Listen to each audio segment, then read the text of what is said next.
López Osorio. José Manuel es arquitecto, es profesor de la Escuela de Arquitectura de Málaga y bueno, pues se dedica a la restauración desde hace siempre, desde hace mucho tiempo. Tiene una amplísima experiencia de proyectos, de obras, ha seguido obras fantásticas, ha tenido proyectos estupendos y la verdad que, bueno, aparte de la amistad que nos une, también, bueno, yo creo que disfrutaréis de la charla porque tiene un método también que es como muy riguroso, tanto de estudio como de proyecto, y además tiene una atención, yo creo que especial y a admirar de cómo lleva, digamos, todo el proceso, ¿no? Hasta llegar a definir el proyecto en la obra y seguir toda la obra de restauración hasta el final. Bueno, yo no voy a hablar más para no robarle el tiempo y le agradezco mucho que esté aquí y le cedo la palabra. Bueno, muy bien. Bueno, gracias a Camila y a Fernando por invitarme.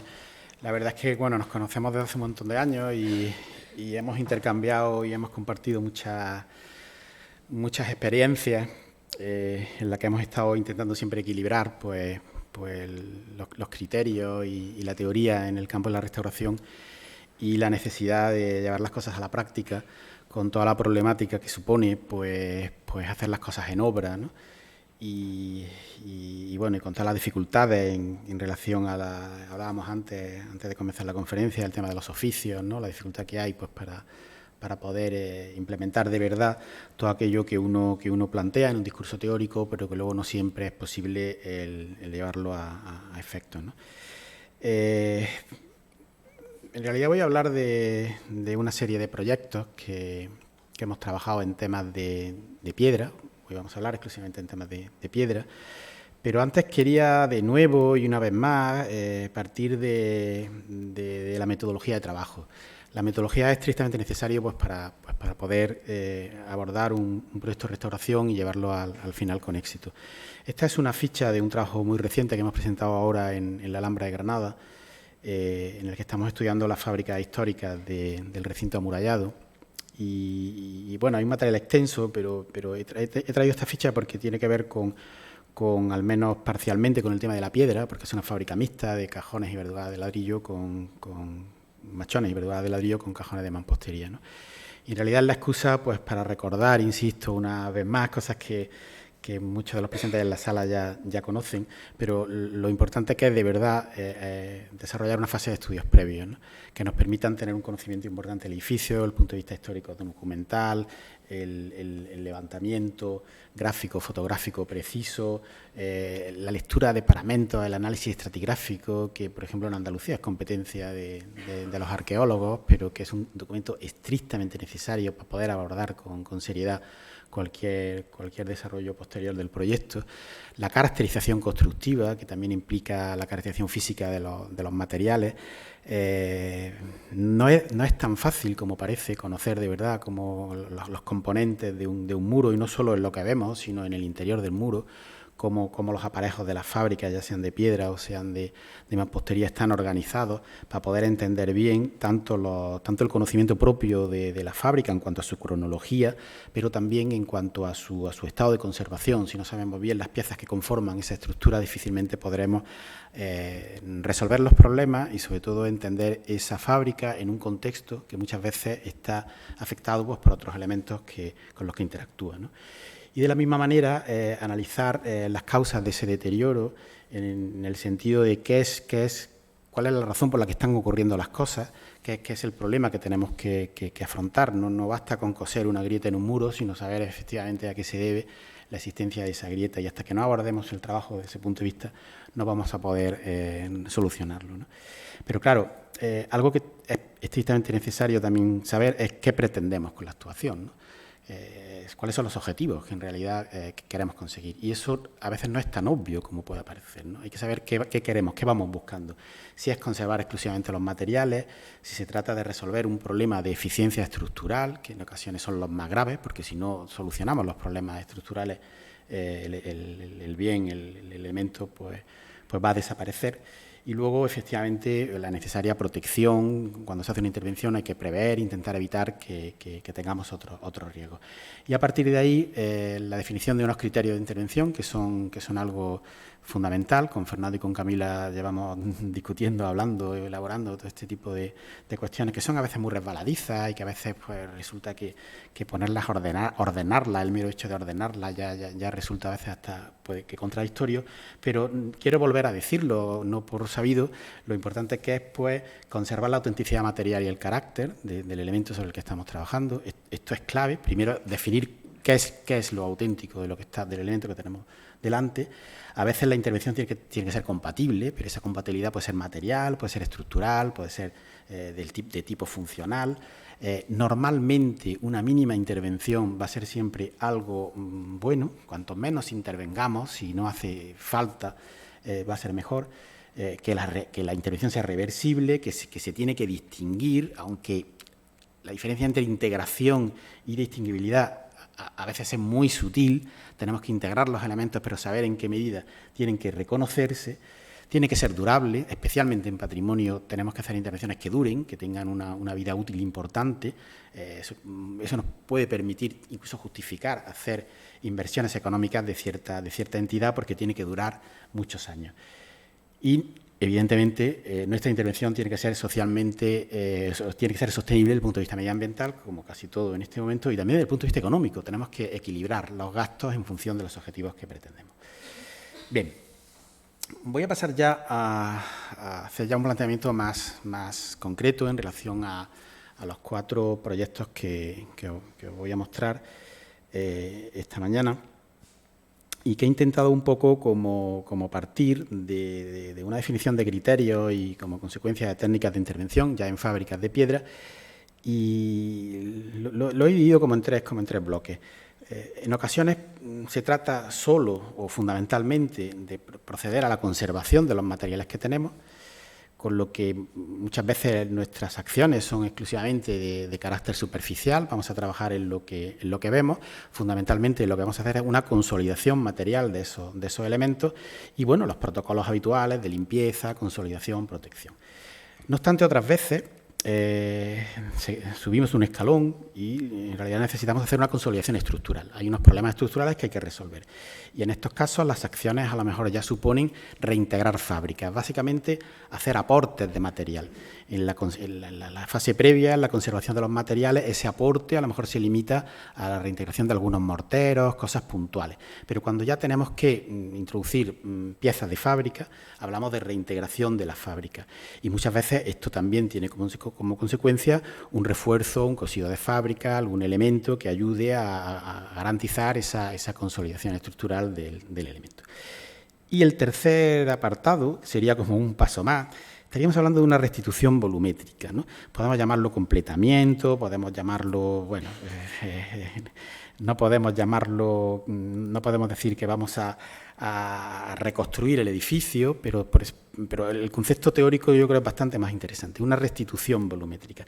Son acciones que pretenden recuperar, ya sea total o parcialmente, los perfiles arquitectónicos. Luego veremos algún ejemplo y demás. Y aquí estamos hablando de consolidación estructural, evidentemente, porque muchas veces son necesarias esa restitución de volúmenes para meramente conseguir esa consolidación estructural, y entraríamos en el campo complejo de la restauración como con mayúsculas. O sea, el abanico del término restauración es muy amplio, que incluye también esta posibilidad de restituir volúmenes, de recuperar espacios, de contar cosas que pasaban e incluso de ofrecer nuevos usos o nuevas posibilidades a ese edificio, ¿no? Bien, vamos a profundizar un poquito más en cada uno de los apartados. En esta conservación de los materiales son cosas sabidas, las voy a contar rápido, no tienen más importancia. Hay que limpiar los paramentos, extraer vegetación, eliminar encalados, pinturas, agentes de deterioro, musgos, líquenes, sales, quitar lo que allí está molestando y que en realidad es agresivo con las propias fábricas. Pero también en ocasiones, como en esta imagen que veis, que es de una obra reciente, no es de una fortificación, es de unos paramentos en el Bañuelo, en Granada, de una obra que acabamos hace poco, en el que en realidad nuestro objetivo era como consolidar, o sea, como congelar lo que ya había. No había otro planteamiento, salvo limpiar, eliminar todas estas cosas y aportar un mortero de reintegración en aquellos sectores en los que hacía falta para conservar los materiales y conservar la estabilidad mínima de los elementos que conforman la fábrica, en los que incluso aparecían como pequeñas lagunas de, no sé si el cursor está marcando, sí, aparecían como pequeñas lagunas de intervención que ya hay que tomar decisiones, decidimos no poner ahí una piedra, que podría ser necesaria, entramos en cuestiones de criterio, hemos decidido hacer como una laguna que consolida ese cajón de mampostería, pero en el que en este caso hemos decidido no aportar ningún material, y todos los materiales que estamos viendo son los originales de la fábrica, originales en un sentido amplio. Todo lo que esa fábrica ha venido ocurriendo desde, estamos viendo un poquito en esta fotografía de una fábrica islámica, estamos viendo fábricas del 16, fábricas del 18 y fábricas de restauración de los años 20, de Torres Balbás y probablemente de Prieto Moreno. O sea, ahí, si quisiéramos analizar ese fragmento, estamos viendo un montón de cosas que son necesarias tener en cuenta y conservar. Esta imagen del castillo de Mauclín, que luego volveremos, aunque ya haya nacido algún paramento, porque la foto es bastante posterior a cuando se hizo la obra, podemos ver lo que es una conservación de materiales. Estrictamente no hacemos nada más que evitar que aquello no hemos puesto ni una sola piedra. Y hemos conseguido garantizar la estabilidad de ese elemento, la conservación de los materiales de ese elemento. Es un lienzo y una torre, pero que en este caso se ha decidido dejarlo ahí. Un punto más, el de la consolidación estructural. Como vemos, estamos añadiendo piezas de fábrica, estamos introduciendo lo que denominamos lagunas de fábrica o incluso volúmenes de integración, en la que estamos reintegrando parcialmente algunos perfiles arquitectónicos. Yo creo que es bastante obvio la fábrica original y las fábricas añadidas en ambos casos, ¿no? Hemos querido integrar, pero hemos querido mostrar claramente que se distinga la diferencia entre la fábrica original y la fábrica añadida. Ahí hay un gradiente. Hay veces que uno integra casi para mimetizarse y otras veces, por la razón que sea, o por los tipos de materiales con los que puedes trabajar, hay veces que ese material es más distinguible y otras veces que ese material aportado es menos distinguible. Y en ese sentido, vamos a volver a la anterior, en qué medida podemos conservar los aparejos, optar por el mismo tipo de piedra o no. Tenemos la opción de cambiar de piedra si eso nos aporta algún tipo de lenguaje, queremos incorporar alguna cosa, ¿no?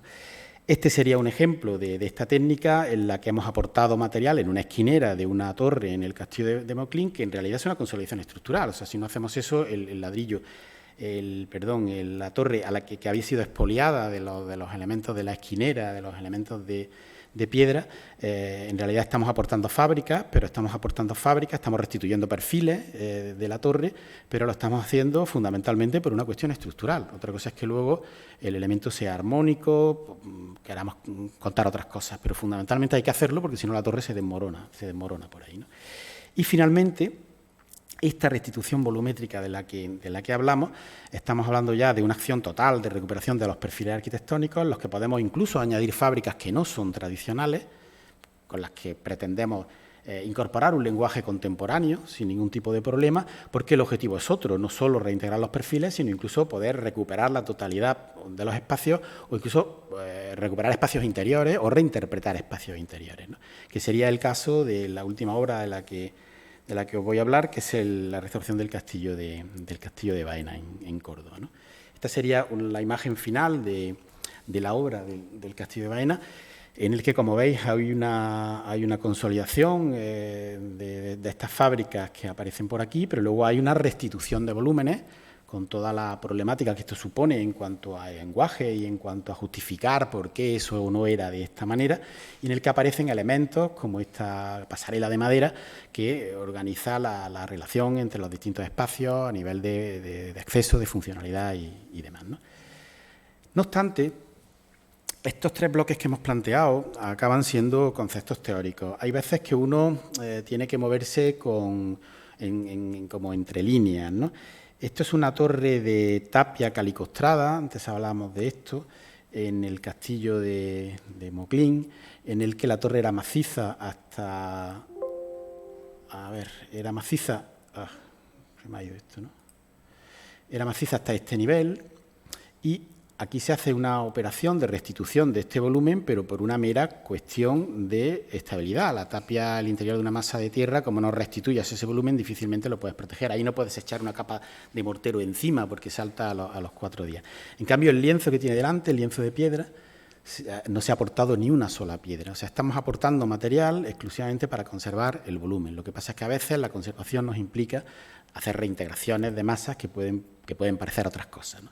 Este es el resultado final de la intervención de esta torre, en la que en realidad no optamos tampoco por restituir el volumen con la técnica de la tapia calicostrada, porque, bueno, no me extiendo, no podía ser, no convenía y demás, sino que hicimos un hormigón de cal en un elemento en el que originalmente era una tapia calicostrada. Bueno, sobre todo eso puede haber un montón de interpretaciones, pero es con lo que nos vamos a estar moviendo permanentemente, ¿no?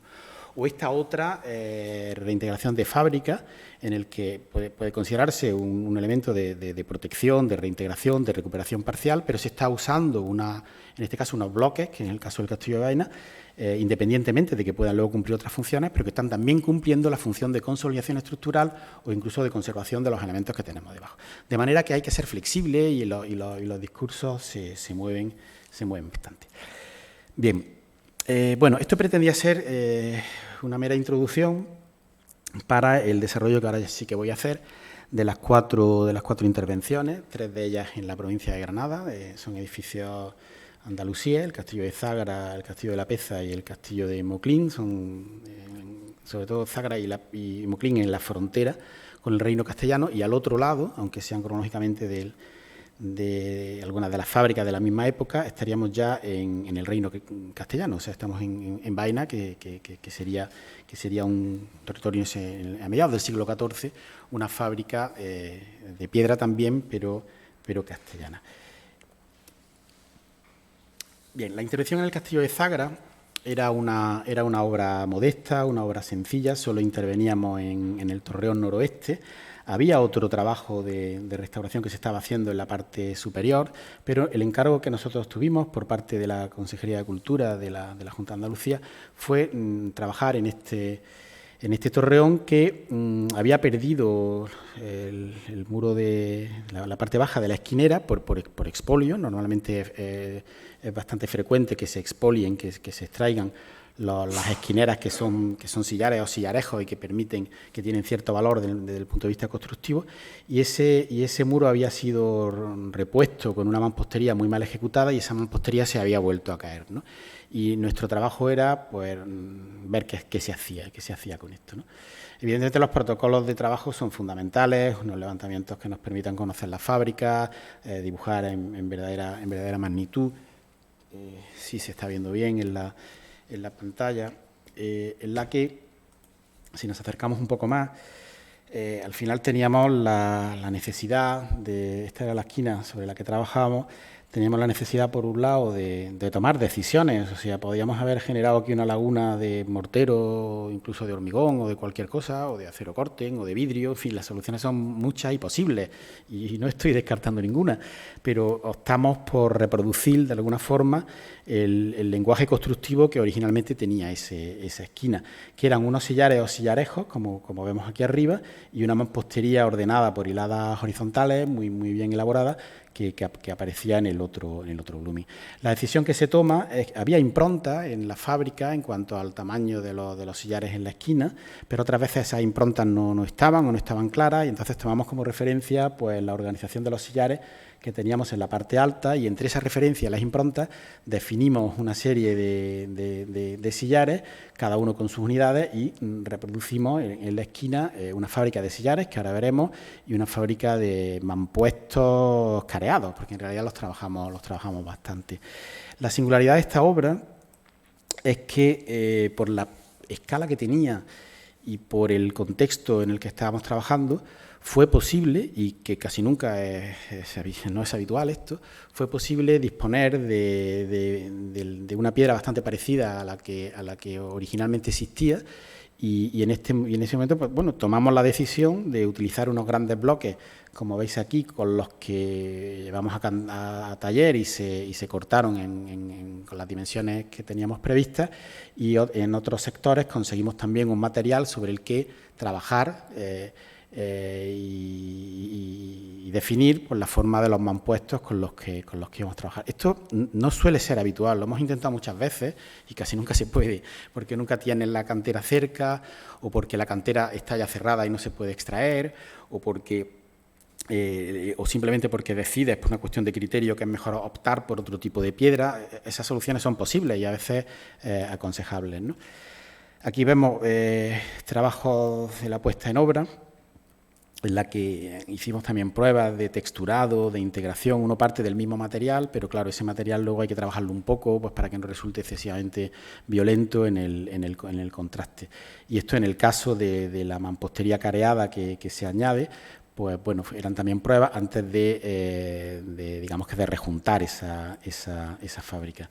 Aquí estamos viendo una imagen del proceso de la obra, en el que faltaba todavía para acabar de completar la parte alta, y en la que vemos cómo todavía ni se había limpiado la superficie original, que cuando se limpia aparecen además restos de esos pañados blancos de mortero, que ahora veremos con más detalle, ni abajo se había patinado la piedra que originalmente colocamos, que se patinó posteriormente. En realidad, el tema de la pátina es algo que a veces es necesario, porque la piedra que tú colocas no ha sufrido la inclemencia del tiempo, es una piedra que no está oxidada y hace falta ayudar un poquito para mejorar esa integración en cuanto... O sea, que al final es un trabajo de albañilería, pero también es un trabajo como de restauración, de restauración de titulado en restauración, porque hay que tener una sensibilidad con los procesos y una finura en cuanto a la hora de determinar colores, texturas, que tiene que haber un permanente equilibrio entre la parte más de albañilería y la parte más del mundo de restauración, aunque estés haciendo un muro claramente de fábrica, ¿no?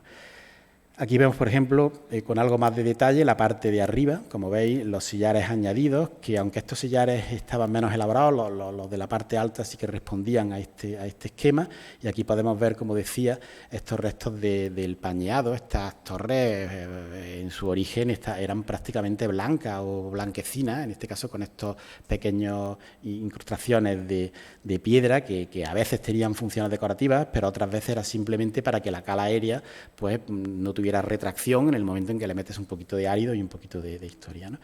Y aquí vemos el resultado de la actuación. Y luego en la parte de abajo optamos por esta reintegración de la mampostería que nosotros añadimos, que trabajamos un poco más que la mampostería original. Es siempre muy complicado. Si uno tiene que tomar una decisión, pues tiene que tomar una decisión siempre por el volumen capaz, por la simplicidad. Si no te metes en un lío, querer hacer el mampuesto igual que el mampuesto que había, tiene que haber como un puntito más siempre hacia lo más volumétrico y demás. Entonces dimos ese punto, aunque conservamos todo el tema del ripio y demás. Y luego optamos, en este caso, otras veces no, por esta fábrica se recibe con un mortero de cal hidráulica. Hablamos antes de estos temas. Se recibe el interior con un mortero de cal hidráulica que ya garantiza una estabilidad estructural, y en cambio evitamos que ese mortero como que saliera mucho fuera, e incluso no hicimos un rejuntado porque entramos en otro conflicto. Bueno, y ese rejuntado como es como el que había, ¿no? Porque como el que había era blanco y además tendríamos que sacarlo entero. Pues optamos como dejarlo como a medio acabar. Que sí, que quedan fisuras donde se pueda incluir un poco de agua. Bueno, el agua no entra, pero también permite que salga, ¿no? Porque muchas veces los muros hay que drenarlos, ¿no? Ese equilibrio entre... aquí optamos por eso, por dejar como la fábrica como que no estaba del todo acabada, sin que eso supusiera ningún tipo de riesgo desde el punto de vista estructural. Eso siempre hay que garantizarlo. Bien, no sé si queréis que, por el tiempo, por la estructura de la charla, que hagamos algunos comentarios sobre las obras, o al final los hacemos todos, como queráis, ¿no? Lo hacemos todo al final. Bien. Pasamos a otro ejemplo, el Castillo de la Peza. Esta es una obra que trabajamos en varios elementos, pero aquí lo que os voy a contar exclusivamente es el torreón noroeste. Es una obra muy antigua, creo que estuvimos alguna vez allí hace mucho tiempo. Incluso tengo fotos que son analógicas, o sea que estábamos en la transición entre la foto digital y algunas de estas imágenes son fotografías todavía analógicas. Bueno, aquí veis el estado, un pequeño castillo cerca de Guadix, en el que había una torre, que no voy a extenderme en los temas históricos, de estratos y demás, porque me interesa concentrarme exclusivamente en los criterios, en las técnicas de intervención, pero que había perdido pues todo este frente, que era un frente de mampostería. Originalmente la torre era de tapia, Lo que pasa es que luego en época cristiana le añaden unos grandes paramentos de mampostería. O sea, en realidad teníamos unos niveles de zócalo de mampostería originales islámicos y en origen una fábrica de tapia que luego sufrió importantes deterioros y que en época castellana se convierte en fábrica de mampostería. Y con unos sillares en esquina de fábrica de travertino que tanto en el nivel histórico islámico como en el nivel castellano eran prácticamente los mismos. Este era el estado de la estructura antes de la intervención y nuestra actuación fue pues de reintegrar esquinas y de recuperar los volúmenes y de evitar, de consolidar estructuralmente en realidad la torre, lo que supone también un paso más hacia la restitución de esos volúmenes, ¿no?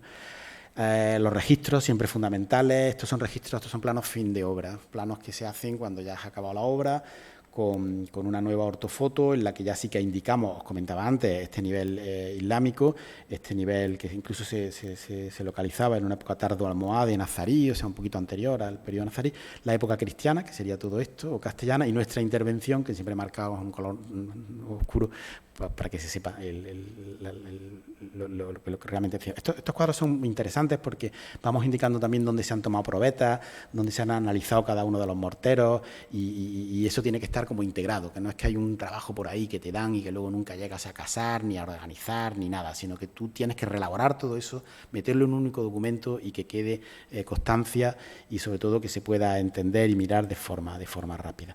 En el caso del otro frente, todo el paramento lo hicimos, cosa que animo a intentar nunca hacer esto, porque es un verdadero compromiso cuando uno tiene que levantar una fábrica completa sin teniendo, aunque tenga la referencia constructiva, porque es el muro que hay en el otro frente, pero es un verdadero compromiso hacer una fábrica completa porque te sale mal, casi siempre sale mal.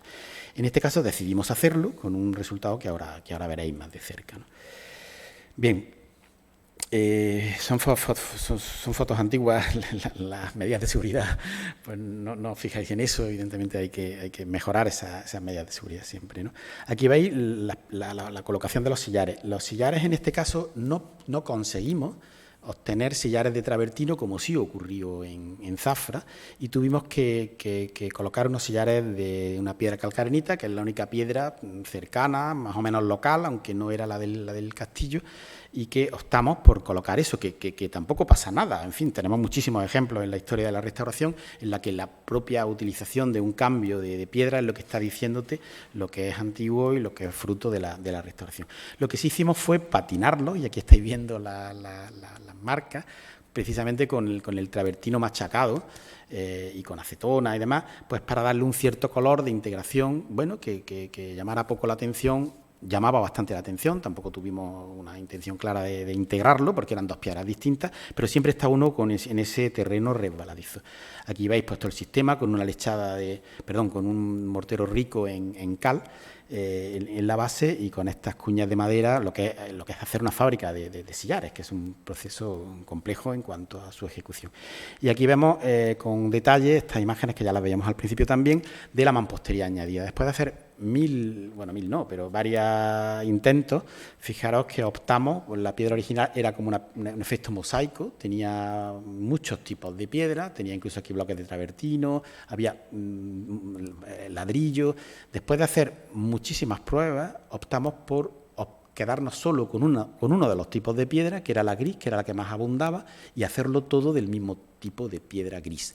Porque cuando intentamos hacer estas lagunas mezclando la piedra, nos salía una especie como de turrón, una amalgama, que en realidad no conseguía generar un efecto claro de lo que pretendíamos. O sea, hay que tomar decisiones, uno tiene que tomar decisiones si es más fiel o se parece más al elemento original o menos, en función de que está generando una laguna de integración, que se tiene que notar y que se tiene que integrar, ¿no? Aquí hicimos la misma solución de dejar los morteros como bastante rehundidos, sin entrar en... Aquí el material que usamos fue cal aérea, ¿no? Esta obra en realidad es más antigua que la otra, fue cal aérea en vez de usar la cal hidráulica que comentábamos luego.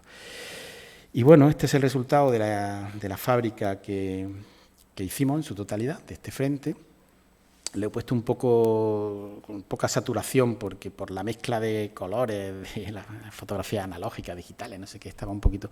Pero esa era la idea, generar esta fábrica que consideramos que era necesaria pues para estabilizar la estructura, ¿no?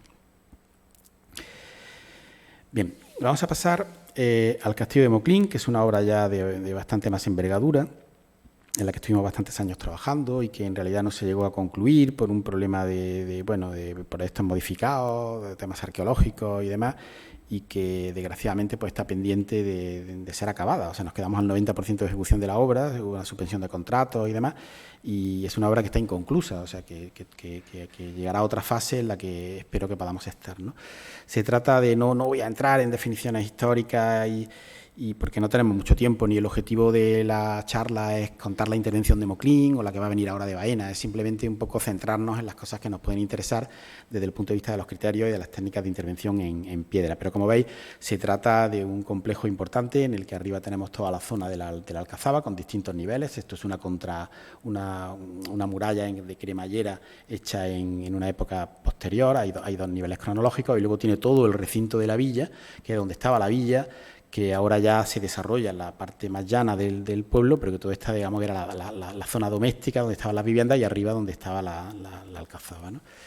Los protocolos son siempre los mismos: estudiar las cronologías, estudiar las tipologías de las fábricas con todas sus variantes, plantear unos análisis críticos y unas propuestas complejas. Yo le doy muchísima importancia a los proyectos a definir las memorias. En realidad la memoria es un trabajo personal, las memorias no, las leyendas, ¿no? La definición de la leyenda es un trabajo que lo tengo yo que hacer después de madurar y meditar mucho, y no llega hasta el último momento de la obra. O sea, hasta el último momento estás permanentemente cambiando la leyenda y relacionándola con las partidas de medición, porque las obras públicas, los que tenéis experiencia en esto sabéis que uno puede montar lo que quiera, pero si luego no hay unas mediciones en las que las cosas se digan y de manera rotunda, cuando llegas a la obra y a la empresa no sirve para nada todo lo que tú hayas planteado. Todo pasa porque eso esté recogido en la medición, y la medición tiene que estar clara, y para que tenga relación con lo que quieres hacer, lo que has planteado desde el punto de vista teórico, necesitas una leyenda en plano donde todo eso esté vinculado, al menos en un 80%. Casi se pueden conectar las leyendas con un 80% de la medición. Luego siempre hay otras partidas que necesariamente se van a quedar fuera. Bueno, rápido. Torre Puerta, una torre nazarí muy interesante desde el punto de vista tipológico, en la que se hacen todos los levantamientos precisos, pues para conocer toda la materialidad. Aquí había que limpiar la piedra.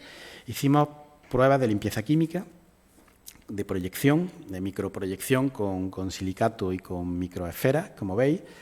Hicimos también la proyección de agua a una presión controlada. Y aquí vemos pruebas, ¿no? Estamos viendo la limpieza química. No sé, en la imagen sí se está viendo bastante bien. Es que se ve bastante mejor que en pantalla, me despista los matices. ¿Veis la limpieza química cómo está conservando esos colores tostados, cremas que tenía la fábrica? Las proyecciones eran demasiado agresivas. Estaban eliminando incluso ese color tostado. La proyección de agua iba bastante bien, y la proyección de silicato, como decíamos, tampoco. Finalmente optamos simplemente por la proyección de agua a presión. Esto es un tema que ahora ya ni se puede decir, o sea, porque es que hay que tener muchísimo cuidado. Hay una tendencia en los últimos años a que no se le puede meter agua a la fábrica, y es verdad, pero claro, esto hay que hacerlo con cuidado. El agua tiene que estar a presión controlada, hay que hacerlo en una hora del día en la que aquello se airee, meterle un poquito de agua a la fábrica tampoco pasa nada, no puede helar, en fin, hay que hacerlo con muchísimo cuidado, pero en realidad meter agua y ya está, a presión controlada, evidentemente. A veces le puedes añadir un poquito de detergente neutro. Era la solución más neutra y más conservadora. Muchísimo cuidado hay que tener con los rejuntados de los morteros, ¿no? Claro, ahí sí que te puedes cargar el rejuntado. Y a veces hay que hacer una consolidación previa de ese tipo de junta antes de aplicar el agua a presión. O sea, el tema hay que controlarlo, pero muchas veces la proyección de agua es posible, ¿no? Bien, entramos en otro mundo, que es el tema un mundo de detalle, además, el tema de la consolidación de morteros. Tenemos muchos morteros originales, ya sean morteros de recibido de la fábrica, el mortero que te recibe la mampostería, o estos rejuntados o pañeados, que son el mortero que tú estás viendo. Normalmente el rejuntado de la fábrica a veces es exclusivamente de tierra estabilizada con un poquito de cal, y a veces sí que es un mortero de cal, que sobre todo en los niveles más exteriores de esos mampuestos, es un mortero de cal en condiciones, independientemente de que pueda tener ese rejuntado. Hay una fase de consolidación de ese mortero de cal que tiene que ser estricta y realizada por profesionales finos, o sea que ahí están los restauradores consolidando el mortero de cal como si fuera una pintura mural, si no, no sale aquello, ¿no? Y las técnicas, bueno, de consolidación, pues desde el silicato de etilo a las nanocales, que ahora se están haciendo mucho, hidrofugamos o no hidrofugamos, pues en función de distintas condiciones. La hidrofugación se está también poniendo en los últimos años en crisis, ya hay instituciones que no quieren que hidrofugues porque la garantía de que aquello transpira es relativa, en fin, todo eso es un campo en el que podríamos seguir. Pero otras veces hay que reponer material, porque ese mortero de la fábrica o no existe, o es de tierra, o está generando una inestabilidad estructural. Y es lo que hacemos, rejuntamos el mortero de la fábrica, aquí usamos morteros de cal hidráulica, muy secos, que retacamos, repretamos e incluso luego acabamos maceando o tratando y lavando en la superficie, ¿no? Trabajando mucho el árido, nos gusta más trabajar con morteros que formulemos nosotros en la obra o que partamos de algo medio formulado y nosotros lo completemos. Intentamos evitar esto que te venden de no sé qué y que te dan el color lo sacamos, vas a sacar el color, o sea, el color lo sacas tú en la obra y además cambia dependiendo de los espesores, si es un frente norte, un frente sur, de cómo seque, la velocidad de secado. Hay tantos factores que como no estés permanentemente ajustando eso, no consigues nunca llegar al resultado. Y como veis, siempre rehundido. Estamos siempre trabajando con morteros muy, muy rehundidos o incluso repretando, fijaros que se están repretando con espátulas de restaurador para evitar que en la junta aparezcan luego pequeñas fisuras en los contactos entre el mortero y la... Es un trabajo realmente bastante más delicado que no se hace siempre, muchas veces no se le da la importancia a esta operación, se piensa que es una cuestión de albañilería, es una cuestión que forma parte de todo el proceso de criterio, de representación de lo que estás contando, de la textura, del color y demás. Nosotros hemos llegado a tener en la obra hasta 6-7 tipos de morteros. A veces los morteros que se asocian a la fábrica islámica son, yo qué sé, rojos, los que se asocian a la fábrica cristiana son verdes y los contemporáneos son amarillos, ¿no? Y es una manera... en teoría son cremitas, más grises, más no sé qué. Incluso dentro de un mismo paramento resulta con las cuestiones de alteración de esos materiales, el mismo mortero se presenta gris y en el otro frente se presenta tostado, ¿no? Entonces todo eso cuando interviene no puede generalizar, no puede usar el mismo mortero, pero por otro lado se tiene que identificar el mortero que has añadido. Es todo un procedimiento difícil de controlar en obra, pero que en realidad es lo que luego presenta una obra en condiciones. Bien, este era el paramento de la torre, que como veis no rellenamos ese hueco, optamos por no rellenar el hueco, ya que se trataba de una oquedad, de un impacto, de un proyectil de la guerra civil, o sea, todas estas memorias, todas estas cosas que llevan asociados a este tipo de fábricas, en ocasiones pues tienen que seguir estando. A veces, otras no, dependiendo, ¿no? Pero en este caso se decide, no se considera que eso sea un problema estructural y se deja. Se consolidan, aquí veis, restos de revestimiento de pañado original, o sea, la fábrica original es que era así, o sea, estos pañados lo que hacen es revestir la fábrica, exceptuando en los sectores en los que hay cara de ese mampuesto, pero esa era la fábrica original. Claro, nosotros cuando empezamos a meter morteros nos quedamos en una tierra de nadie, que no es ni lo original ni tal. Entonces nuestra intervención siempre pretende como no aportar morteros, o si los aportas quedarte muy dentro, sin entrar en ese conflicto de que esa fábrica se pueda presentar como una fábrica como era, porque como era ni lo puedes hacer ni lo intentes, porque el resultado es catastrófico, como intentes emular ese tipo de trabajo. Bien, bueno, este es el resultado final de la obra, que bueno, que parece como que no has hecho nada, ¿no? Y que en este tipo de intervenciones creo que es lo que hay que hacer. Bueno, pues ya está, la gente va, muchas veces había visitas y pasaban por la torre y ni la miraban, ¿no? Decían, no, pero fíjate lo que hemos hecho aquí, tal. Bueno, pues ese era el objetivo de la intervención. Lo que pasa es que había que ver cómo estaba. En este caso solo estaba sucia y tenía pérdida de materiales, ¿no? Otras veces las cosas son de otra manera. Bien, en la muralla voy a ir pasando rápido, teníamos problemas de limpieza que se solucionaron con las técnicas que hemos visto, consolidación de la coronación del adarve, aplicando morteros, siempre son obras de conservación, aquí no se aplica nada, limpiamos vegetación, no montamos andamios porque no era necesario y este es el resultado final. Pues bueno, parece que no se ha hecho nada, pero ahí se ha hecho mucho, se ha hecho muchísimo, no solo limpiar el parapeto de tapia calicostrada, que se están viendo ahí las cuñas de las tongadas, sino trabajar un elemento que era escalonado y que no nos planteamos recuperar, porque ahí no se puede pasar. O sea, para pasar tienes que montar protecciones, bueno, es otra historia. La decisión del proyecto era que por ahí no se iba a recorrer el elemento, sin problema. Bien, alguna cosa más. Por ejemplo, esta fábrica es una fábrica de mampostería de una antemuralla norte en la que en realidad había grandes sectores que habían perdido la cara, la fábrica externa, la fábrica careada, ¿no?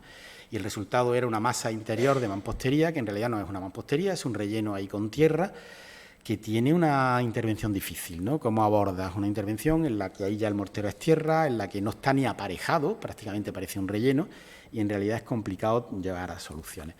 Bueno, nuestra técnica es que limpiamos y retacamos de mortero, como siempre, mediante mortero de cal hidráulica, sin pretender buscar la cara, y que nos permitimos el lujo de añadir algunos mampuestos en algunas zonas donde en realidad, como no pongas el mampuesto, no puedes tener una gran laguna, porque no es una laguna esa que poníamos al principio, literal, controlada, sino que son unas masas, unos aportes de material de 10-15 centímetros, que eso no te sale bien de ninguna manera. Entonces ahí sí que introducimos algunos mampuestos, pero los introducimos de forma desordenada, como en realidad estaban en ese interior de la fábrica. Esta foto es un poco dramática, ¿no? Porque parece que se está cayendo, pero bueno, la verdad es que no acabo de tener... Quería poner esta por algo que voy a comentar ahora, pero en realidad esos mampuestos no se están cayendo, son mampuestos muy grandes que tienen dentro de la fábrica la suficiente estabilidad, ¿no? La cuestión era generar como esas lagunas de integración que nosotros siempre decimos rugosas y rehundidas, que las entendemos muy bien cuando estamos hablando de los paramentos de la muralla, de las tapias calicostradas, de todas estas cosas, que nos vamos a un paramento rehundido y rugoso, pues a la escala de la fábrica, ¿no? Un paramento rehundido y rugoso, pero a la escala de la fábrica. Interesante la foto porque aquí estáis viendo el paramento de la torre original, en la que se ve cómo era el acabado original de estas estructuras, que luego tiene una camisa posterior, en época islámica también, que refuerza la torre original. Pero en realidad aquí estáis viendo cómo eran estas torres y no pretendemos en ningún momento dejarlas así.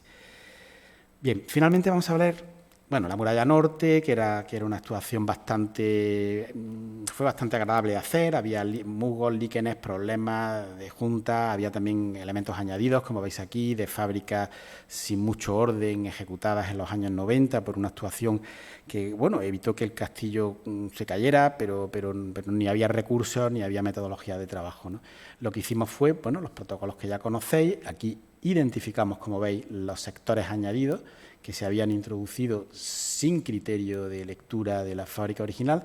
Nosotros reconocemos esa estructura horizontal de la fábrica para que el trabajo de restitución que hicimos pues es este.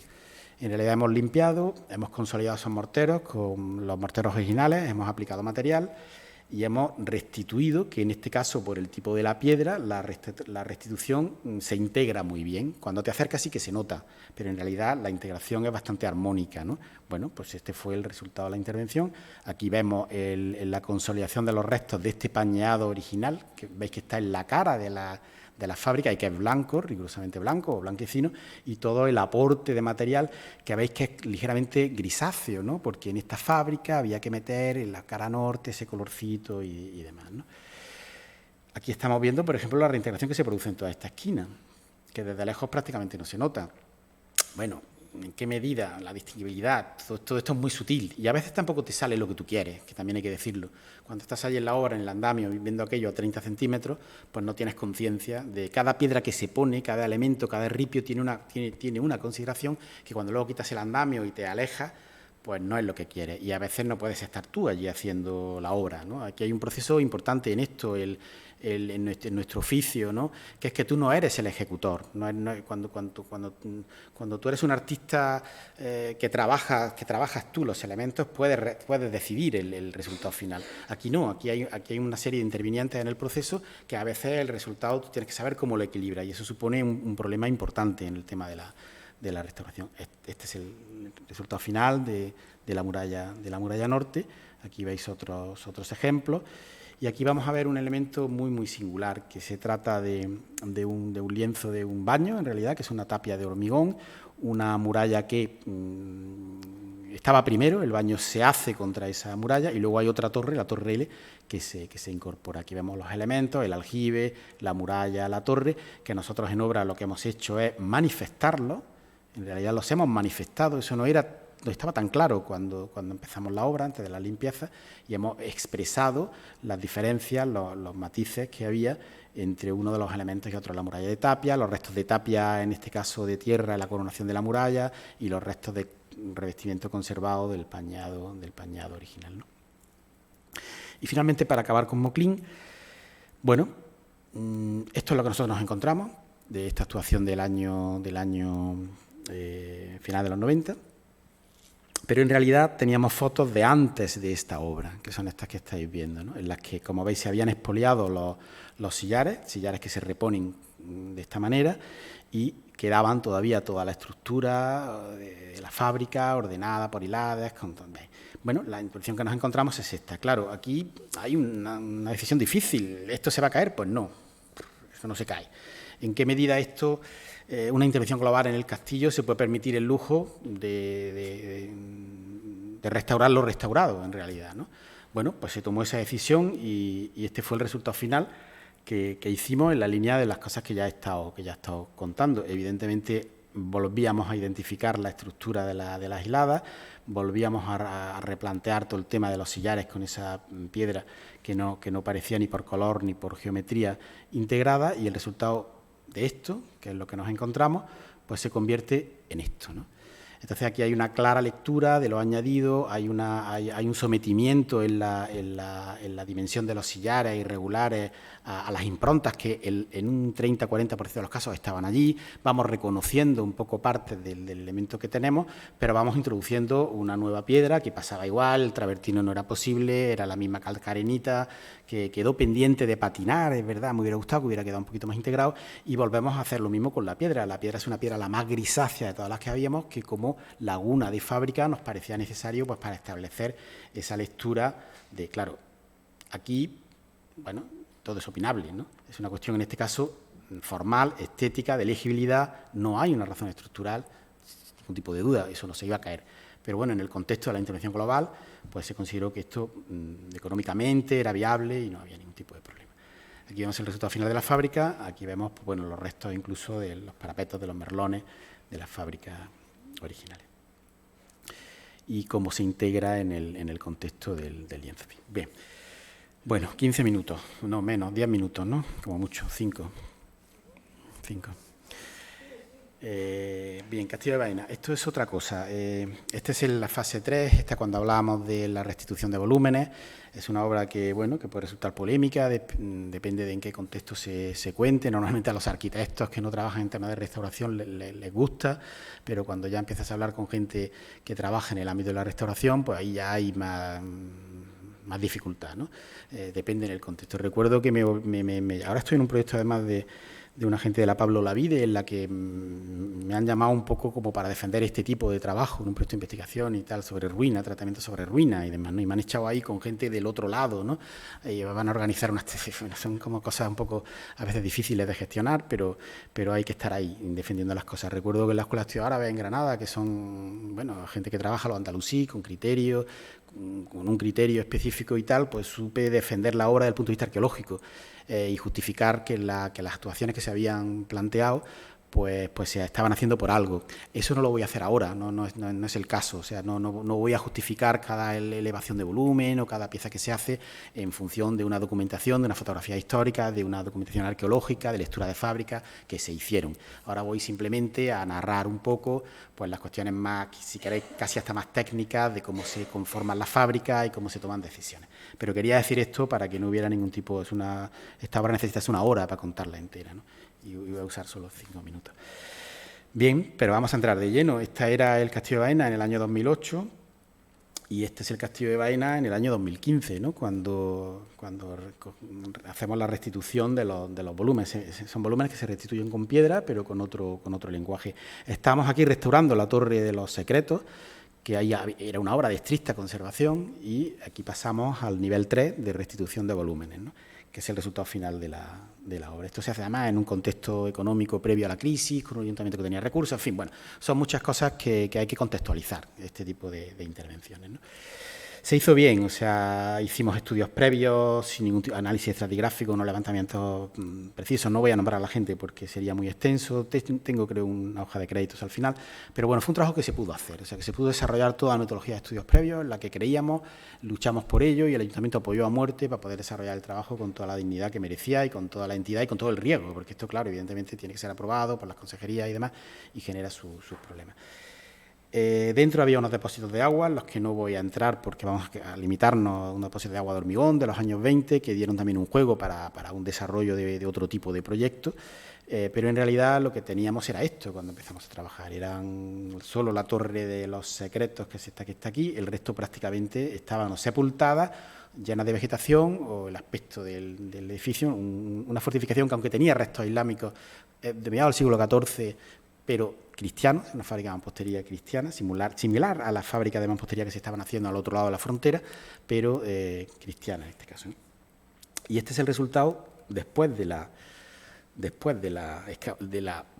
excavación arqueológica, que en ocasiones era solo quitar derrumbes, porque en realidad fue fácil, fue una excavación arqueológica fácil. Eso ya nos daba bastante juego, porque teníamos unas estructuras que nos habían aparecido, como por ejemplo esta puerta, que ahora veremos, que estaba completamente sepultada, y también veíamos intervenciones mal hechas, de rejuntados de fábricas, vemos que no había prácticamente torres, la gran torre de las arqueras no existía, y aparecieron. Aquí se ve la línea perfectamente de lo que estaba expuesto y del resto de material y donde se leía muy bien esta fábrica de mampostería horizontal, ripiada y demás, ¿no? O sea que esto nos permitía entender en los sectores más característicos el tipo de fábrica que teníamos. Había muchísima documentación de fotografía histórica porque este castillo tenía problemas estructurales y se desmonta a principios de siglo, se vende como material de construcción, entonces teníamos la suerte, algo excepcional, de tener fotografías, registros gráficos de cómo era aquello. El trabajo, como decía, muy intenso, levantamiento, estratigrafía, excavación arqueológica, estudios estructurales del suelo, bueno, fue una cosa que trabajamos con muchísimos recursos y el resultado de todo ese trabajo encajaba y fuimos capaces de darle una cierta coherencia. Algunas imágenes de los trabajos de estratigrafía, de representación gráfica, con ortofotos, de dibujo preciso de cada uno de los elementos. Incluso insertábamos las fotografías históricas con precisión de centímetros, era posible, identificando de manera que podíamos plantear muchísimas hipótesis de cómo estaba organizado el castillo, cómo era y todas sus fases y sus transformaciones a nivel del paso del tiempo. Evidentemente, una fotografía histórica, una documentación arqueológica precisa, que estuvimos muy encima, nos permitía plantear propuestas de restitución volumétrica, que era el tercer nivel de lo que estábamos hablando. Aquí vemos las fases, pero bueno, no voy a entrar en estas cuestiones, ¿no? Este era el castillo cuando estábamos trabajando, con el dibujo de los pavimentos hecho ya por el equipo arqueológico. Esta era la propuesta de restitución a nivel de corte de sección de las distintas torres, que evidentemente eran huecas, no nos podíamos plantear hacer unas torres macizas de mampostería, y esta era la cubierta, que como las torres además no llegaban en ningún caso a la altura original que en su momento tuvieron, pues las planteamos también como si hubiéramos cortado la torre, ¿no? Exceptuando en algunos puntos era como una quinta fachada, ¿no? Exceptuando en algunos puntos que había unas terrazas miradores para poder disfrutar de la relación. Algunas imágenes para que veáis las transformaciones, así estaba este elemento y bueno, y este fue el resultado de la intervención en este sector. Estábamos trabajando aquí con una fábrica que en ocasiones era como una cara, porque dentro lo que teníamos era una masa de muro. Y bien, esta foto la traigo porque en ningún momento estábamos planteando restituir ni técnicas, ni aparejos, ni nada. O sea, había que trazar un arco. Todos sabemos que un arco no es así, tiene sus dovelas, sus cosas, pero aquí la técnica constructiva nos permitía, como si fuera una maqueta en la que tú recortas la forma del arco, literalmente y ya está. Es un nivel de abstracción, es un nivel de integración como a media escala, no a la escala cercana, ¿no? Aparte de generar también situaciones de contraste como vemos aquí, ¿no? Y bueno, por mostrar un poquito, nosotros trabajamos con distintos anchos, que estuvimos trabajando con un montón de imágenes, tratamiento visual y demás. Los encuentros también los teníamos controlados, la manera de relacionarse las testas, que eran en realidad donde donde había un trabajo artesanal, los bloques venían de taller, esto tenía un 1% de pendiente, de manera que cada hilada tenía 2 milímetros menos, organizado en paquetes de 5, bueno, hay todo un desarrollo tecnológico que pudimos hacer bien en la redacción del proyecto de ejecución, porque habíamos hecho una primera fase, esto se dividió en fases, de manera que cuando llegamos a hacer la obra grande teníamos ya muchísima experiencia, trabajo con el material, con, en fin, una serie de cuestiones que pudimos definirlo muy bien en el proyecto para poder defenderlo luego con la obra, a pesar de las bajas brutales que se hacían en ese momento, 34% de baja, con lo que es muy difícil defender una obra de esta que no tiene margen en realidad, porque esto es un trabajo costoso y demás. Bueno, aquí vemos cómo venían los bloques, cómo se iban trabajando, y luego este trabajo que sí era artesanal, que se hacía en la obra, el trabajo de la testa, pues para ofrecerle esta vibración a los encuentros, ¿no? Aquí tenéis en uno de los puntos donde había un enteste, en este caso era el enteste de la muralla de la Almedina, que entraba ahí y que nosotros restituimos con este tipo de sillares, simplemente para mostrar como si, yo no sé, como se ha hecho en la historia de la restauración muchas veces con otro material, que en este caso era una piedra distinta, con un aparejo distinto y un concepto estructural y constructivo distinto, ¿no? Y vemos aquí algunas imágenes de los contrastes. O en esta torre, que en realidad partíamos de ese mampuesto ordinario, que nosotros lo convertíamos en un bloque careado en lecho. Era necesario carear el lecho para garantizar unos apoyos, porque si no, no consigues estabilidad de esa fábrica, ¿no? Pero claro, el problema era más complejo que hacer un muro de carga de 25 centímetros de espesor, ¿no? Era que cuando queríamos contar estas cosas, que en realidad lo que estaba era musealizando una torre original de época islámica que tenía un remate de tapia, todo esto que estamos viendo aquí, que luego fue ocupada, rematada por una torre de piedra que también se había perdido. Nosotros restituimos el paramento exterior de tierra y estamos musealizando la torre más antigua. Bueno, tenemos que generar un espacio, levantar estos muros, para lo que había que introducir unas costillas, ahora lo veremos, unas costillas de acero inoxidable que solo se veían por dentro, evidentemente por fuera no se manifestaban, unas costillas de acero inoxidable que generaban una especie como de fábrica armada con distintos niveles que ahora podremos ver en algún esquema. Eso nos permitía tomar contacto con la fábrica de manera muy limpia. La fábrica original y la fábrica que generábamos tomaban contacto sin aparente conflicto, ¿no?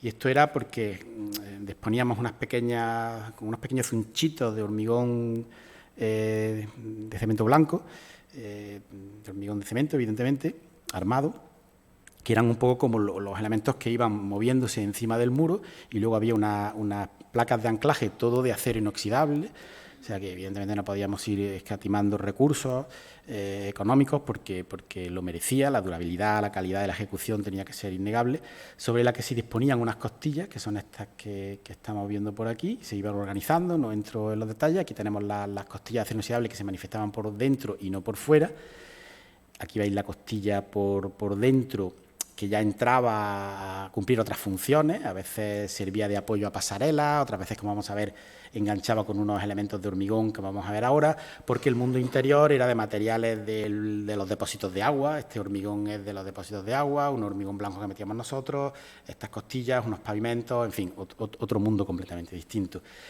En las torres importantes, las que había que restituir, pues como 15 metros de altura, que son pues 5 plantas casi, ¿no? 4 plantas, pues en realidad metimos unos volúmenes de hormigón que generaban una cierta especialidad, que era lo que garantizaba la estabilidad interior, como un núcleo interior al que luego enganchábamos esa fábrica, que por gravedad era capaz de aguantar, pero por esbeltez no, o sea que necesitaba enganchar esa fábrica a través de las costillas a la caja interior de hormigón blanco, que además se hizo con un encofrado de madera y con cierta, se intentó al menos darle cierta calidad textural y demás, ¿no? En realidad, este sería, pues traído pocos planos, pero bueno, este sería el elemento, como veis aquí, la fábrica exterior y los anclajes que enganchaban, que le daban estabilidad a la pieza. La piedra, una caliza arenisca, la crema Villamonte, una caliza que se podía trabajar, que se podía cortar, que se podía lijar, en la que aparecían, como veis aquí, las costillas, pero había algo más que las costillas, ¿no?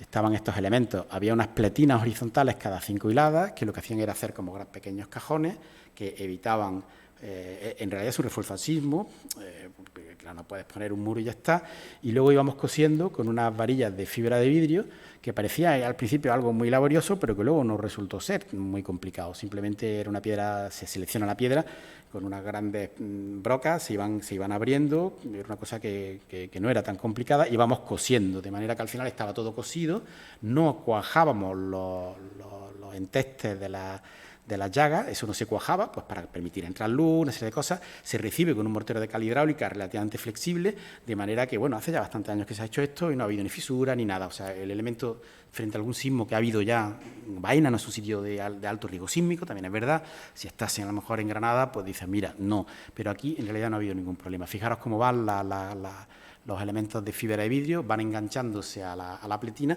de manera que frente a cualquier pequeño movimiento eso se puede absorber. Aquí vemos incluso la ranura que se hacía en la piedra, se abría para que tuviera holgura. Luego también trabajábamos con otros modelos, esto fue de los primeros en los que partíamos aquí la piedra, para que hubiera flexibilidad, para que aquello no fuera rígido en ningún momento, simplemente que si había algún movimiento sísmico fuera capaz de absorberlo, pero en realidad se trataba de que aquello se moviera con... Bueno, el plano de cubierta, que también lo trabajamos con la idea de unas grandes piezas para que recogían el agua y demás, con el mismo tipo de material, una pieza de un espesor importante, estamos hablando de 12 centímetros creo que era, y este es el aspecto final de ese volumen, con esta quinta fachada que yo hablaba antes, que en realidad era casi como una maqueta, o sea, son imágenes a veces que parecen irreales, ¿no? Porque parecen que son las maquetas de trabajo, pero era intencionado realmente este nivel de abstracción. La Torre de la Arquera fue un trabajo de restitución volumétrica, como veis, muy importante, porque abajo no había nada, teníamos el referente de la fotografía histórica, incluso reinterpretamos el balcón que aquí había con este elemento de madera, respetamos estrictamente su forma porque estaba abajo y levantamos un volumen evidentemente de cierta entidad. Y este es el resultado final, que esta imagen ya la hemos visto antes, en la que pues bueno, se plantea esto que comentábamos, o sea, que en este proyecto había conservación de paramentos, éramos estrictos con la conservación de los elementos originales originales o con todas sus transformaciones que encontrábamos, pero aquí se optó por recuperar una serie de volúmenes y por presentar un lenguaje contemporáneo, no solo por el lenguaje sí, sino para restituir el perfil del castillo, para ofrecer unos usos, en fin, un programa que desgraciadamente no se ha desarrollado en su totalidad, pero que era bastante más complejo, más extenso de lo que he presentado ahora, que he querido concentrarme exclusivamente en la cuestión de lo que es la fábrica. Una hora clavada, es mucho, pero he conseguido acabar. Muchas gracias.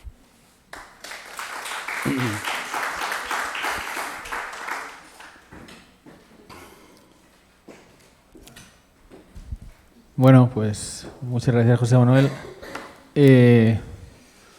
Bueno, creo que ha sido suficientemente intenso, interesante, como para que hayan surgido dudas. Yo tengo algunas, pero me las voy a reservar. De momento, doy la palabra a los participantes.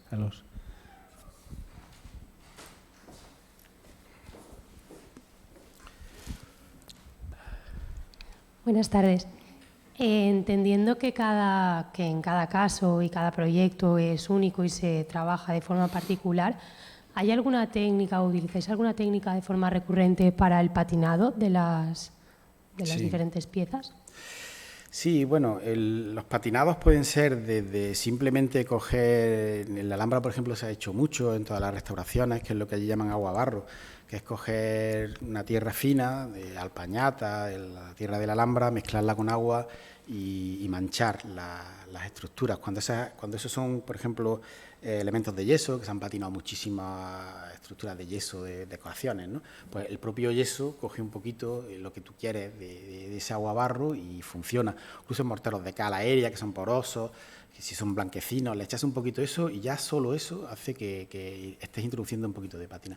A partir de ahí, pues por ejemplo, el tema de la acetona, mezclando con un poquito de acetona, con alcohol que penetra un poco más. Lo que pasa es que luego tú patinas y puedes incluso establecer una protección, o sea, luego le das un un tratamiento, por ejemplo un hidrófugo, acaba consolidándote un poquito también lo que acabas de hacer y impide que el agua por escorrentía arrastre pues esas partículas pequeñas que has introducido a través de pigmentos naturales. Evidentemente siempre hay que trabajar con pigmentos naturales de calidad. Lo del barro, agua, es una cosa que se hacía en la Alhambra, puede ser también, pero no es estrictamente necesario. Tú trabajas con pigmentos de calidad. Los que nosotros usamos en albañilería preferentemente de tierra, naturales, aunque también los líquidos se pueden usar, pero es estrictamente necesario que sean estables, porque si no luego el sol los altera. Eso sale después de una mezcla y de muchísimas pruebas, no es algo que te salga a la primera. Personal de restauración titulado, hasta en las mediciones de proyectos, porque son sutilezas, hay que trabajar con sutilezas, pero son las técnicas que desde el campo de la albañilería, con la presencia del restaurador, estamos trabajando. Todo esto también se puede fijar a veces con los propios silicatos de etilo, con los que estás consolidando, puedes hacerlo. También están las posibilidades de los tratamientos estos de las pinturas al silicato, ¿no? Que ahora se están usando mucho y que van bastante bien, ¿no? Las pinturas al silicato puedes introducir color o puedes introducir también grado de opacidad, o sea, de ser muy transparente a tener cuerpo y opacidad al 100%, ¿no? En realidad son cosas que los restauradores, restauradoras manejan perfectamente. Otra cosa es que ese trabajo esté dentro de todo el discurso general de la obra, que ahí tienes tú que saber por qué eso tiene que ser más oscuro, más claro, o con qué se tiene que integrar, ¿no? A veces es necesario integrar las aureolas, ¿no? Porque los morteros se te quedan más claritos en las partes finas, los contactos, el contacto de las fábricas, ¿no? Cuando hay morteros, se te queda fino y lo único que hay que patinar son los remates, porque eso se ha quedado más clarito y entonces parece que le estás haciendo una aureola a la laguna y se te queda como una corona, ¿no? Y en realidad es el mismo material, si es el mismo material, te dicen siempre en obra, ¿no? No, ya, pero como ha secado de manera distinta hay que patinar un poquito eso, ¿no? O sea, tú tienes que saber lo que pretendes conseguir, pero la técnica es muy sencilla para un restaurador. Sí, te pasa. Es una puntualización, digamos, típica de los que estamos en obra y los que estamos en la parte contratante de la segunda parte, que dicen la constructora, ¿no? Muchas veces lo que nos está sucediendo es que exigen restaurador titulado y no pagan más que un peón intitulado. O sea, realmente miras los precios unitarios de quien tiene que estar ahí restaurando y dices, vergonzoso. Dice, un señor que ha pasado 4 años en la universidad o en una escuela estudiando, etcétera, etcétera, le están pagando como a un peón de albañil. Y esto lo pone el Ministerio de Educación y Ciencia y no sé cuántos, el IPC, el Patrimonio o cualquier otra Junta de Andalucía, etcétera, ¿no? Y es vergonzoso. Entonces, muchas veces, pues, y encima se hacen bajas del 34%. Entonces, ¿cómo acabamos? Yo soy jefe de obra, técnico también, y a veces me hago cruces de decir, bueno, ¿qué hago con esto? ¿No? ¿Qué hago con esto cuando yo lo que está explicando él lo entiendo, lo defiendo y además creo que hay que ir por ahí, ¿no? Y dices tú, pero bueno, no nos ayudan en ese sentido, ¿no? Ni a los arquitectos o los directores de obra, ni a nosotros que estamos intentando hacer realidad esto, ¿no? Y esto es un problema. Bueno, quería decir esto como que normalmente en las escuelas, en la universidad, de esto quizás no se habla tanto, ¿no? Aprovecho ya para preguntarte, digamos, ¿qué sucede, digamos, en intervenciones largas, que es lo que nos está pasando, bueno, muchas veces a nosotros, en las cuales han llegado primero los bárbaros del norte, después los del sur, después los del este? Me refiero a que intervienen diferentes arquitectos y diferentes constructores o constructoras en diferentes fases, ¿no? Y tú llegas y te encuentras con una ya hecha que tienes que continuar, por ejemplo, ¿no? Y con un criterio que está a veces en contra de lo que tú piensas y crees que es totalmente equivocado. Entonces, ¿qué has hecho tú en estos casos? Digamos, que ¿sigues lo que hay o dices que lo que hay es una porquería, hablando claro, o haces un intento de patinar lo que no se puede patinar? No Claro. lo sé. Bueno, te voy a contar un caso concreto y luego respondo un poco a la pregunta. En el caso de la obra de Baena, esta última, teníamos varias fases y hubo distintas empresas pero la piedra era la misma, porque esa piedra de reintegración, este bloque y tal, ¿no? Entonces, en la primera fase esa piedra era exclusivamente como una cara, o sea, había como muñones que pusimos en la fábrica a una cara, no era todo esto que he contado de las pletinas, del refuerzo, del otro. Y en el caso de la segunda fase ya venía todo este tinglado de no sé qué, claro. Pero ¿qué ocurrió? Que evidentemente como teníamos el tipo de piedra se decide en la primera fase, porque es el momento en el que se decide esa piedra, por distintas razones, podía haber sido también otra, pero bueno, y esa ya tenía que estar en la segunda fase, no podíamos cambiar de piedra, era evidente, porque en realidad ahí hay dos fases que están hechas por el mismo arquitecto, pero están hechas por distintas empresas constructoras, y la segunda empresa hizo todo lo posible por cambiar esa piedra. Imagínate el problema, ¿no?, que hubiera supuesto, no podía ser. Pero estaba tan bien definido en el proyecto que no pudo ser, ¿no? El sitio, la cantera, todo, ¿no? Pero eso ocurre, y ahí tuvimos que... Me refiero más a veces a resultados, claro. de morteros, más a fondo, menos fondo, si con los áridos tienes que trabajar para que tenga el color, la misma masa del color y además granulometrías diferentes. A veces pues yo me encuentro con un paño que parece que lo han hecho como el chalet del vecino de claro. local, y dices, bueno, ¿y ahora qué hago? O sea, ¿cómo continúo un paño de pared de 80 metros que hay otro de 60 que ya está hecho? Claro, ahí es como si estás hablando de intervenciones anteriores, no de la misma fase de la mía, sino intervenciones de hace 30 años, que también puede ser. Y ahí tienes que tomar decisiones, si aceptas lo que hay, lo integras, tu propia decisión puede ser un equilibrio entre lo que hay y lo que debería ser, porque eres un eslabón de una cadena. O sea, ese es el campo de la restauración. O sea, que a veces uno no hace lo que quiere, sino lo que necesita aquello, ¿no? Y ejemplos podríamos hablar de muchos, ¿no? Eso en teoría. Luego también está la opción, como hicimos en Moquín, que fue desmontar las intervenciones del año 1990 y tanto, ¿no? O sea, nosotros desmontamos intervenciones hechas, porque en el cómputo general del presupuesto de la obra, pues eso suponía un 5% menos, incluso un 3% del presupuesto. Pues dices, no estuvimos planteando eso, sí, patinar, integrar o qué. Dijimos, no, hay que desmontar lo que se hace, porque eso es posible abordarlo en el conjunto de la obra, ¿no? Pero que es una decisión que es ese tipo de decisiones que hay que tomar en los proyectos y a veces también en la obra, que dependen de muchos factores, pero que evidentemente es algo a tener muy en cuenta, ¿no? Hay capacidades a veces de hacer trampillas, ¿no? Es decir, pues pico lo de que se ve y hago tal. Eso son cosas que no se pueden casi ni contar, pero es una manera de solucionar problemas que cómo lo resuelve, ¿no? Pero casi siempre el problema es integral. Por lo menos cuando trabajamos con los criterios que yo intento utilizar, que son bastante definidos y bastante... la implementación de eso tiene que ser rotundo, no puedes quedarte en tierra de nadie, porque si no, entonces difícilmente puedes integrar otras cosas, salvo que el planteamiento que tú estás armando suponga la integración de eso, ¿no? Entonces ya lo tienes en cuenta, ¿no? Pero es una buena pregunta, porque es un problema permanente en las obras, ¿no?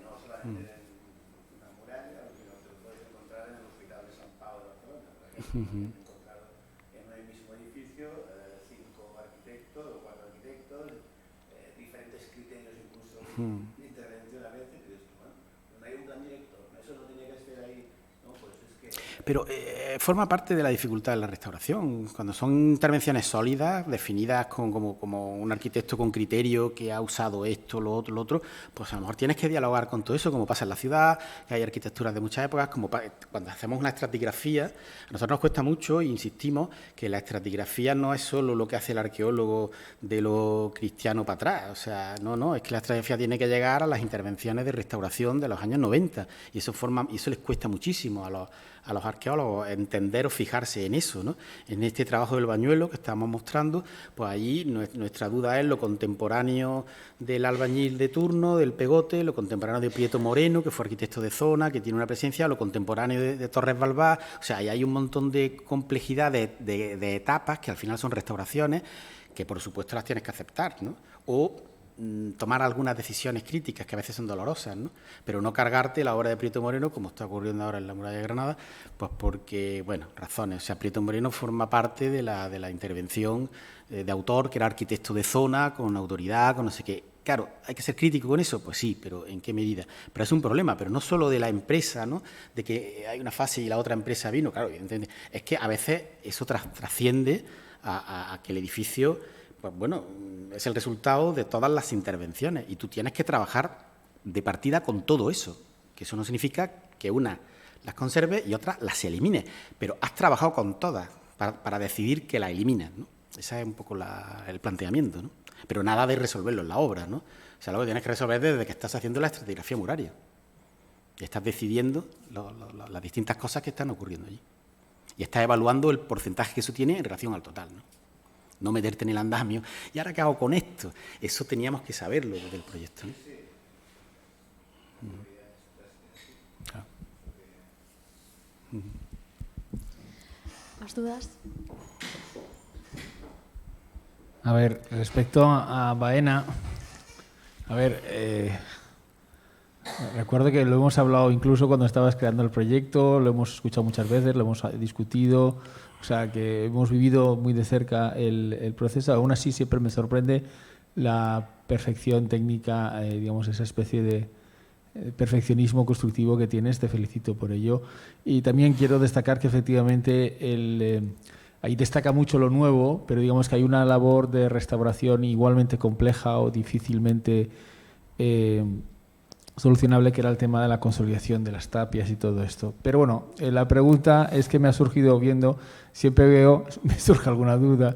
Por ejemplo, esa cubierta que decías tú de la quinta fachada, ¿el agua por dónde la sacas? Porque no parece que haya ninguna gárgola, no la veo por ningún lado. Bueno, es una pregunta fácil de resolver. Me imagino, pero no lo he visto. Me ibas a someter Hombre, una pregunta difícil. No, no es una pregunta difícil. Tengo respuesta. Ahora viene la sin segunda ningún parte tipo de la problema. pregunta. Vale. Claro. Era una pregunta sí, no, pero como para... Bueno, recogemos el agua abajo.